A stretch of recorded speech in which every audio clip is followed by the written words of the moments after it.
Hello, podcaster friends. Welcome to our first DNA episode of A Crime.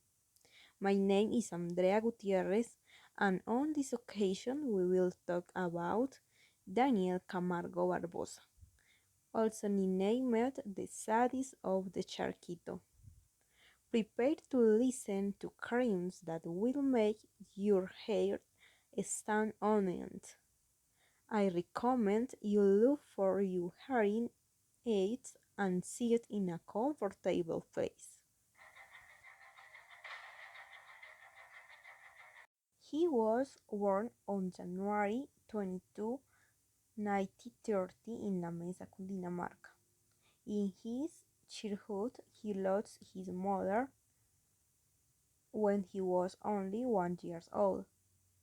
Later, his father got married to the person who would be the stepmother of Daniel. This woman, who became his stepmother, was not able to conceive children, so she was very humiliating with Daniel and made him go to school in girls' clothes. He was an excellent student, but he didn't finish high school because his family was in economic difficulties. For these reasons, Daniel had to work and earn money.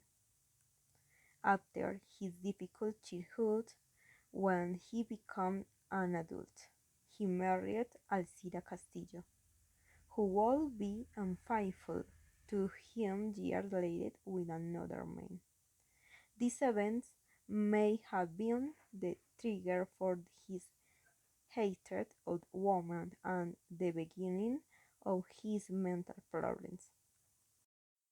After his divorce, he knew a woman who would be the accomplice in the rapes and murders committed in Colombia.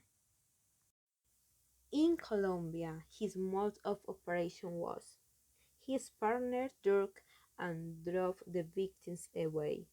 He raped and murdered them by hanging them.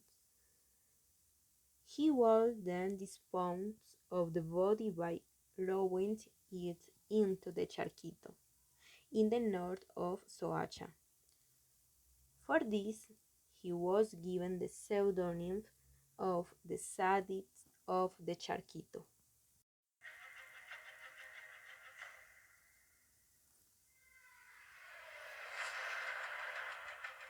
In 1974, he was arrested by the Colombian police in Barranquilla while he was bearing in 7 years old girl.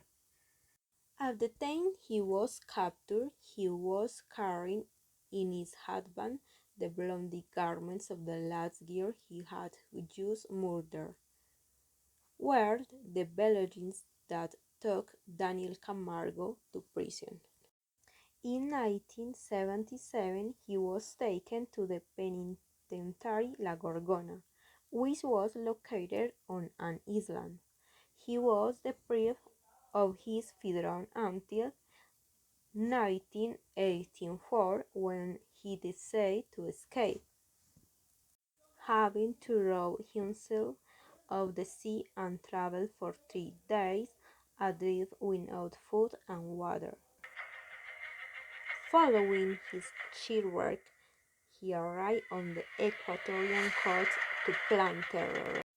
There, since he had no accomplice, his way of acting changed to deceiving the girls by pretending to be Christian.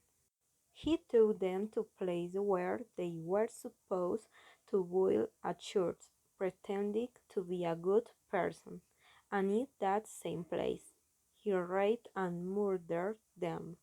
In 1986, he was arrested by Ecuadorian police when he was trying to escape.